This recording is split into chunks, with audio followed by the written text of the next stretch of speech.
Hello, good evening all of you. ఎలా ఉన్నారు? So నా హస్బెండ్ నాకు శత్రువైనా లేకపోతే ఆయన వల్ల నాకు మగజాతి అంతటిని నేను దూషించే సిచ్యువేషన్ నాలో లేదు. ఎందుకంటే కొంతమంది జెంట్స్ని చూస్తే చాలా చాలా జాలేస్తుందండి. మీకు తెలుసా, ఈ ఏరియాలో 30 ఇయర్స్కి 25 ఇయర్స్కి గడ్డం మెరిసిపోయి అండ్ ఊబకాయం అండ్ షుగరు, సో వాళ్ళ ఫేస్ కూడా న్యాచురాలిటీని కోల్పోతుంది. ఎందుకంటే ఈ ఏరియాలో ఫర్ ఎగ్జాంపుల్ గుడివాడ మార్కెట్ ఉంది. మార్కెట్లో చాలా చిన్న మార్కెట్, కానీ ఎంతమంది జనాలు అంటే ఎంత కాస్ట్ రేట్లు అంటే ఏం తిని బ్రతుకుతారండి గుడివాడ ఏరియాలో చాలా. ఎందుకంటే బద్దకస్తులు ఎక్కువ. ఓన్లీ వరి అండ్ పెసర మినం మాత్రం పండుతుంది.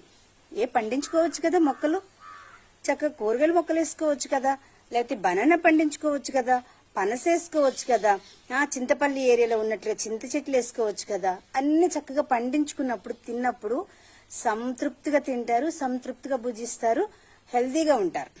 రైట్?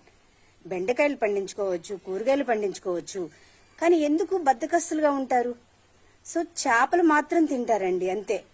ఇంకా మరి క్యాలరీస్ ఉన్న ఫుడ్ తింటారు.